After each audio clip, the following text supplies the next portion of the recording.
Guest टीचरों का विरोध प्रदर्शन। गेस्ट टीचरों ने आरजेडी ऑफिस का घेराव किया है। हजारों की संख्या में गेस्ट टीचर आरजेडी ऑफिस पहुंचे हुए हैं। प्रदर्शनकारियों को हटाने की कोशिश में लगातार पुलिस जुटी हुई है। अतिथि शिक्षकों की नीतीश सरकार से मांग है, नियुक्ति को परमानेंट करे सरकार। गेस्ट टीचर का ये कहना है, मांग पूरी नहीं होने तक प्रदर्शन जारी रहेगा। गेस्ट टीचर का ये कहना है। तो बड़ी जानकारी अब तक पहुंचा रहे हैं। आरजेडी ऑफिस के बाहर गेस्ट टीचरों का प्रदर्शन, तस्वीरें आप ये देख रहे हैं। पटना से एक बड़ी खबर, गेस्ट टीचरों का विरोध प्रदर्शन लगातार जारी है। गेस्ट टीचरों ने आरजेडी ऑफिस का घेराव किया है। हजारों की संख्या में गेस्ट टीचर आरजेडी ऑफिस के बाहर एकत्रित हो गए हैं। आपको बता दें कि प्रदर्शनकारियों को हटाने की कोशिश में पुलिस जुटी हुई है, लेकिन गेस्ट टीचर्स भी अड़े हुए हैं। अतिथि शिक्षकों की नीतीश सरकार से ये मांग है कि नियुक्ति को परमानेंट करे सरकार। मांग पूरी नहीं होने तक प्रदर्शन ऐसे ही जारी रहेगा, गेस्ट टीचरों का ये कहना है।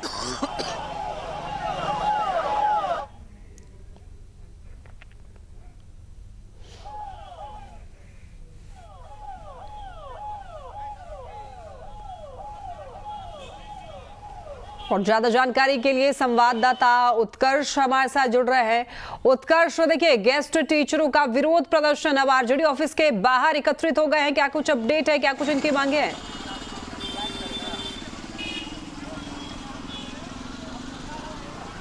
बिल्कुल लक्ष्मी, देखिए जो अतिथि शिक्षक है, गेस्ट फैकल्टी है, गेस्ट टीचर्स जो हैं वो हंगामा कर रहे हैं। राजद के प्रदेश कार्यालय के बाहर जो है वो हंगामा किया जा रहा है, क्योंकि जो बीपीएससी के द्वारा नियुक्ति की गई है उसके बाद इन्हें हटा दिया गया है। हालांकि इनकी मांग है कि इन्हें जो स्थायी कर्मचारी बनाया जाए, सरकारी कर्मचारी बनाया जाए। इस वजह से देख सकते हैं किस तरीके से जो गेस्ट फैकल्टी है, जो अतिथि शिक्षक है, वो यहाँ पर पहुंचे हुए हैं। हालांकि पुलिस के द्वारा इन्हें हटाने की कोशिश जो है की जा रही है। तमाम भीड़ को तितर बितर कर दिया गया है। देखिए किस तरीके से जो +2 के अतिथि शिक्षक हैं वो यहाँ पर खड़े और कह रहे हैं कि अतिथि शिक्षक की मांग एक ही है, अतिथि शब्द हटाकर हमें सम्मान दे, यानी कि इन्हें जो अतिथि शिक्षक हटा के इन्हें राज्यकर्मी का दर्जा दिया जाए। इन्हीं से जानते हैं क्या कुछ मांगों को लेकर। सर, हम लोग विगत 6 वर्षों से पठन पाठन का कार्य बिहार के +2 स्कूलों में कर रहे हैं। जब विद्यालय में गणित विज्ञान के शिक्षक नहीं थे तब हम लोगों की सेवा ली गई थी।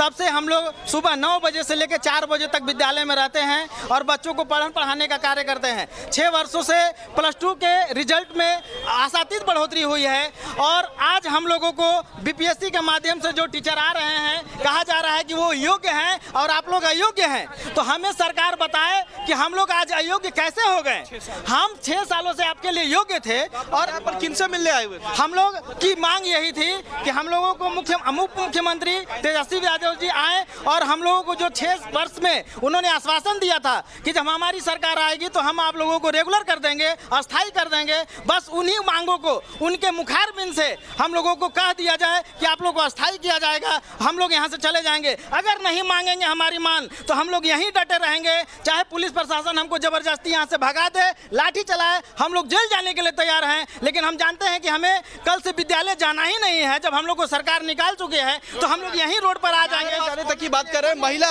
अतिथि शिक्षक भी है, वो भी यहाँ पर पहुंची हुई है। उनसे भी बात करने की कोशिश करेंगे और जानने की कोशिश करेंगे किन मुद्दों को लेकर आप लोग यहाँ पर पहुंची हुई हैं।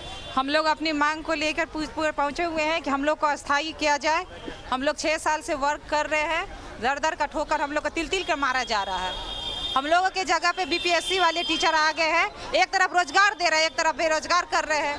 हम लोग तेजस्वी यादव से आप लोग मिलने आई थी राजद कार्यालय, क्या मुलाकात हुई, कोई बात हुई? नहीं, उनसे कोई मुलाकात नहीं कोई बात हुई नहीं कोई बात नहीं हुई है। बात नहीं हुई। ये तमाम वो शिक्षक है, अतिथि शिक्षक है, गेस्ट फैकल्टी है, जिन्हें यहाँ से देखिए पुलिस जो है वो हटा रही है। यहाँ पर प्रतिबंधित क्षेत्र है, यहाँ पर जो हंगामा है वो नहीं कर सकते, यहाँ पर धरना जो है वो नहीं कर सकते। इस वजह से इन्हें हटाया जा रहा है। हालांकि इनकी मांग ये है कि जो बीपीएससी के थ्रू बहाली की गई है, जो शिक्षकों को लाया गया है, उनको लाकर इन्हें हटा दिया गया है, तो इन्हें वापस से रखा जाए और अतिथि शिक्षक जितने भी हैं उन्हें राज्यकर्मी का दर्जा दिया जाए। लक्ष्मी।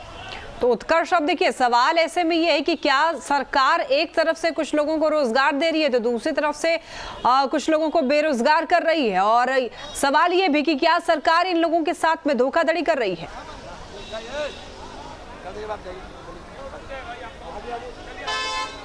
बिल्कुल, देखिए जिस तरीके से शिक्षकों की कमी पहले शिक्षा विभाग में थी, उस वक्त इन गेस्ट फैकल्टीज को रखा गया था अलग अलग विषयों को लेकर, मैथ्स को लेकर, साइंस को लेकर। अब जब बीपीएससी के द्वारा 1,70,000 से ज़्यादा लोगों की नियुक्ति कर ली गई है, उन्हें स्थापना भी कराना है, यानी कि उन्हें उनके सेंटर्स को भी भेजना है, सारे स्कूल में ही भेजना है शिक्षकों को। तो ऐसे में सारे शिक्षक आ चुके हैं, तो जो गेस्ट फैकल्टी थे उन्हें हटाने की बात पहले से की जा रही थी।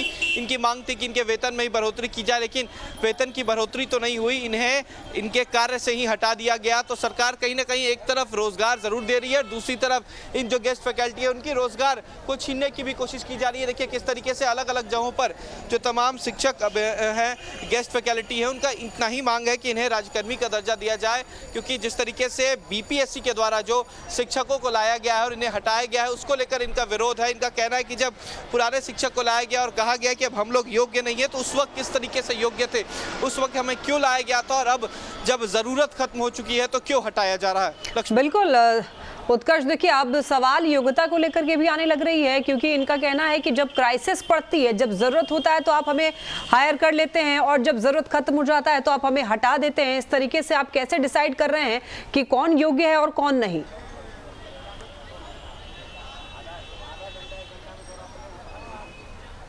अब बिल्कुल, देखिए शिक्षा विभाग को लेकर कई बातें सामने आती थी, इससे पहले टकराव की बातें भी सामने आई थी, और अब देखिए जब नए फैकल्टीज़ को, नए शिक्षकों को रखा गया, करीब 1,70,000 से ज़्यादा शिक्षकों की भर्ती हुई है, तो इन्हें अयोग्य घोषित कर दिया गया। इन्हें कहा गया कि आप योग्य नहीं हैं पढ़ाने को लेकर। इसको लेकर कई बार इन लोगों ने धरना भी प्रदर्शन किया है, लेकिन आज राजद के प्रदेश कार्यालय के बाहर जो है वो घेराव किया गया था, लेकिन अब पुलिस के द्वारा यहाँ से हटा दिया गया। तो सब कोने में आकर खड़े हैं, लेकिन इनकी मांग वही है कि अगर इन्हें कर्मी का दर्जा नहीं दिया जाता, इनसे मुलाकात नहीं होती है, तो हम लोग अभी भी यहीं पे अटके रहेंगे और यहीं पे खड़े रहेंगे जब तक हमारी मुलाकात नहीं होती है, सरकार के कोई प्रतिनिधित्व हमसे बात नहीं करते। क्योंकि आमतौर पर जो शिक्षा विभाग है वो राष्ट्रीय जनता दल के अंदर है, आरजेडी कोटे से मंत्री हैं प्रोफेसर चंद्रशेखर, तो कहीं ना कहीं उम्मीद जो है वो तेजस्वी यादव से इनकी बढ़ी हुई है। लक्ष्मी, तो उत्कर्ष, क्या ये लोग अडिग रहने वाले हैं? कब तक धरना प्रदर्शन इनका जारी रहेगा, क्योंकि प्रतिबंधित एरिया में ये लोग धरना प्रदर्शन करने के लिए पहुंचे हुए हैं?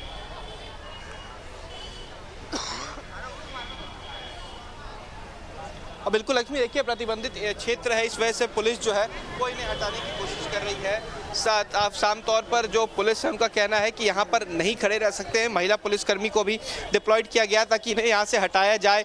एडीएम तौर के अधिकारी जो है वो भी यहाँ पहुँचे हुए हैं। सभी का कहना है कि यहाँ पर नहीं रह सकते, जो भी हैं यहाँ से धरना स्थल चले जाए, वहाँ पर जाकर धरना प्रदर्शन कर सकते हैं, यहाँ पर नहीं कर सकते, क्योंकि ये प्रतिबंधित क्षेत्र है। आमतौर पर सभी पार्टियों का कार्यालय जो है वो वीरचंद पटेल मार्ग में है, और ऐसे में भीड़ जो है वो इकट्ठा हो जाती है। देखिए किस तरीके से जो पुलिस वाले हैं उनका साफ कहना है कि यहाँ पर नहीं रह सकते हैं और सबको हटाने की कोशिश की जा रही है। कई लोगों को वैन में भी अंदर बंद किया गया ताकि यहाँ से भीड़ जो है वो हटाया जा सके। एडीएम जो है वो जिला नियंत्रण कक्ष के जो अधिकारी हैं वो यहाँ पर पहुँचे हुए हैं और सबकी मांग यही है कि इन्हें यहाँ से हटाया जाए। कोशिश जो है वो जारी है, बातचीत की जा रही है और लोगों को हटाने की कोशिश जो है यहाँ से की जा रही है और यहाँ से सीधा इन लोगों को धरना स्थल पर ले जाने की बात कही जा रही है। लक्ष्मी, ठीक है उत्कर्ष, आप नजर बनाए रखिए। फिलहाल के लिए आपका